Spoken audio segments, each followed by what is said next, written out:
What is going on, everybody? Welcome back to a brand new video.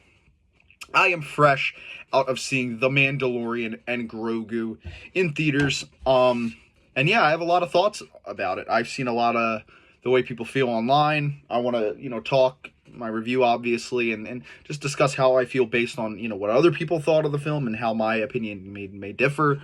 And yeah, so without further ado, let's get into it. All right, so the reception online for The Mandalorian and Grogu has been pretty negative for the most part. I really haven't heard many great things about it. For the most part of what I've heard, I've heard that it's just kind of an empty movie. It just feels like a generic couple episodes of Mandalorian smashed into one, not the best episodes or the worst. It's just kind of one, or like 4 episodes of Mando put into one movie. And, they said it lacks depth, and it lacks, anything like very special. It doesn't add anything to the lore.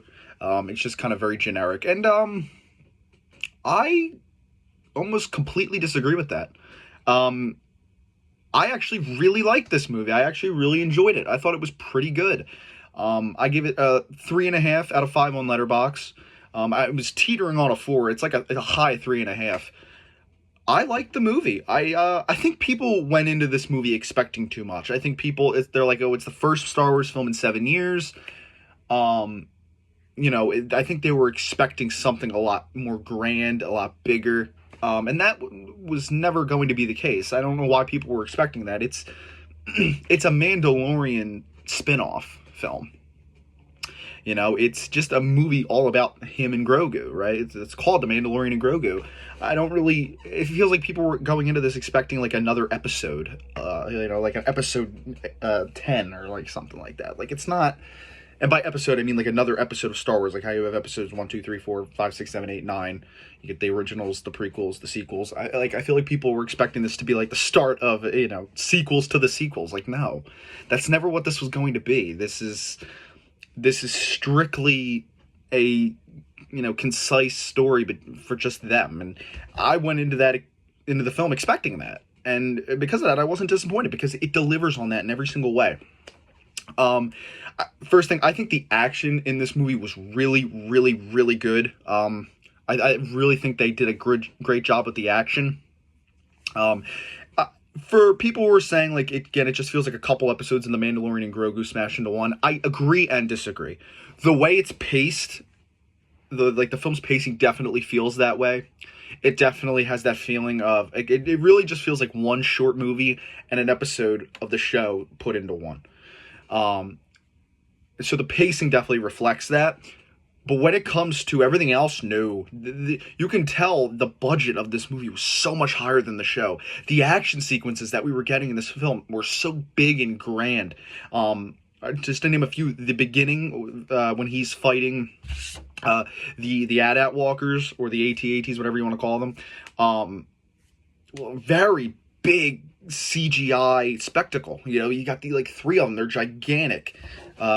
Machines, and he's trying to get to the commander inside to execute him, because he's trying to get resurgence of the Empire or whatever. And this action sequence is on like the side of a cliff, and it's just this big awesome action sequence, and it just looks fantastic. Big explosions. He ends up shooting one of the ships out of the sky. It's sick. Then obviously the Rut of the Hutt fight. It's this, again, big arena, very Thor Ragnarok. That's what I instantly thought of when he fights him. It feels like Thor Ragnarok, and, Rut of the Hutt's just gigantic, and it's just a big fight scene, and then all these other creatures come out, and I think, coincidentally, they're creatures from the game that's on the Millennium Falcon, the table game. The creatures from that game these are the creatures that are attacking them, and they're just having this big fight in this big arena. You get some awesome, ship fights. Obviously, he gets he gets his old ship back. I'm blanking on the name. He fights all these different ships, and it just all the action sequences felt bigger. When the X-wings come in at the end and blow up, the Hutt's like little home in the bayou or whatever. Again, just very big in scale. The scope of it feels very, very large. and like in that sense, it definitely did not feel like the show. It felt so much bigger than the show. Um, I actually surprisingly really enjoyed. I heard a lot of people talking shit about Run of the Hutt. I actually kind of liked him in this movie. He's voiced by Jeremy Allen White, and I liked him. For what it was. I mean, he's just this gigantic, bulky Hutt. He's Jabba the Hutt's son, and essentially, he's the Mandalorian struck a deal with the New Republic, and to hunt down this ex Empire guy, and nobody knows what he looks like. So the New Republic struck up a deal with the twins who we met in the Book of Boba Fett, the two Hutts, who are the uncles of Red of the Hutt, or the uncle and aunt of Red of the Hutt, and they want him dead because he's the heir to Jabba's throne, and they feel like he's going to take it over, but they want it. So they task Mando with going to find him, and then they'll give him the information he needs to go after the guy that he needs. And yeah, so that's how their relationship forms, and he's nothing like his father, really. He seems much more down to earth. He's much kinder. He forms a relationship with Grogu. He's just a really down to earth. I was gonna say person, but Hutt. He's a very down to earth guy. And yeah, I really like their relationship and their bond that they form over the film. As for the pacing, I know I said earlier it was very similar. I did have some issues with it. At times, there was a few times where the film just kind of felt like it just kind of stopped, and kind of like it almost like breached to a halt. And it happened twice. The first time it happened was about halfway through the film when Mando gets back to his ranch, or like I don't even know what to call it, his home or whatever.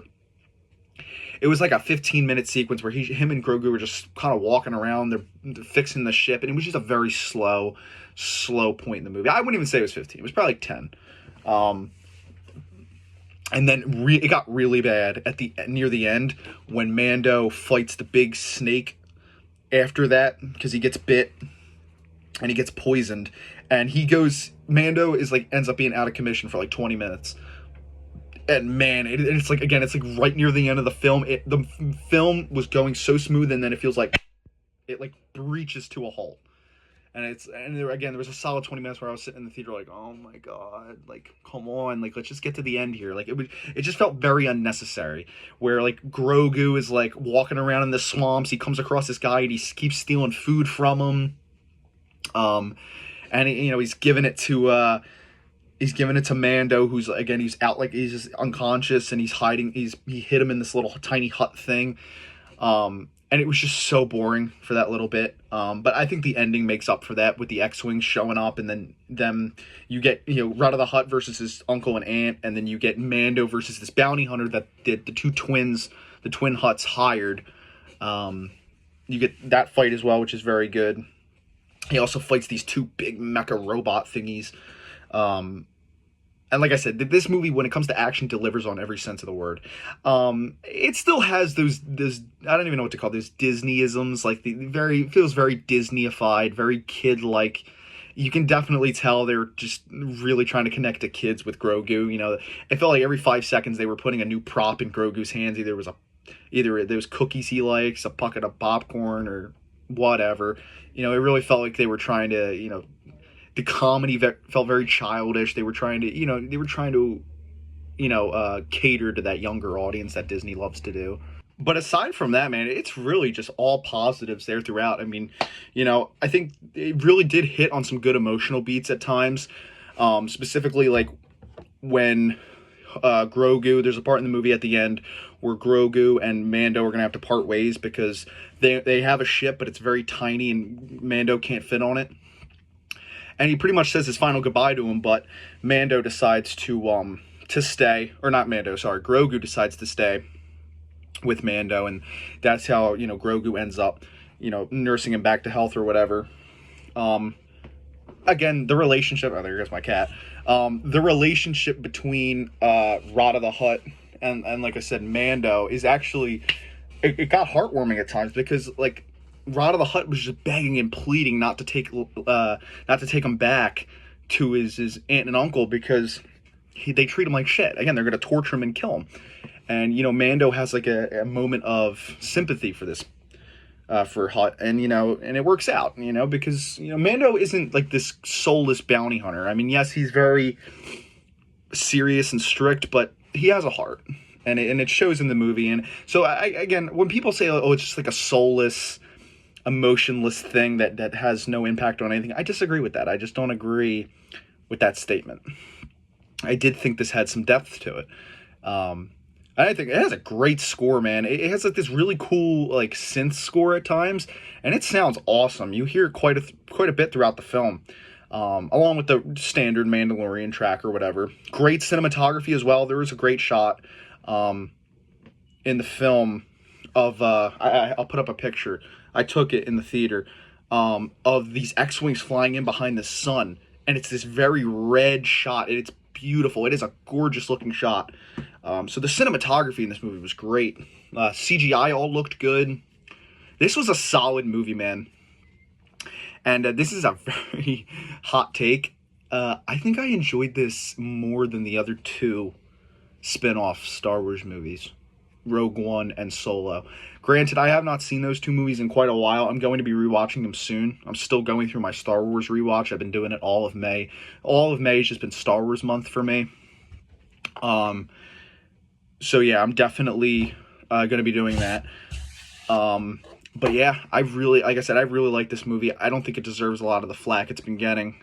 Give it a chance. That's what I would say. Go in for just to have fun. Don't be expecting anything too crazy. But yeah, that is my review. I would love to know your guys' opinions of the film. Let me know down in the comments below. Make sure to rate, comment, subscribe, and I'll see you guys next time. Bye, guys.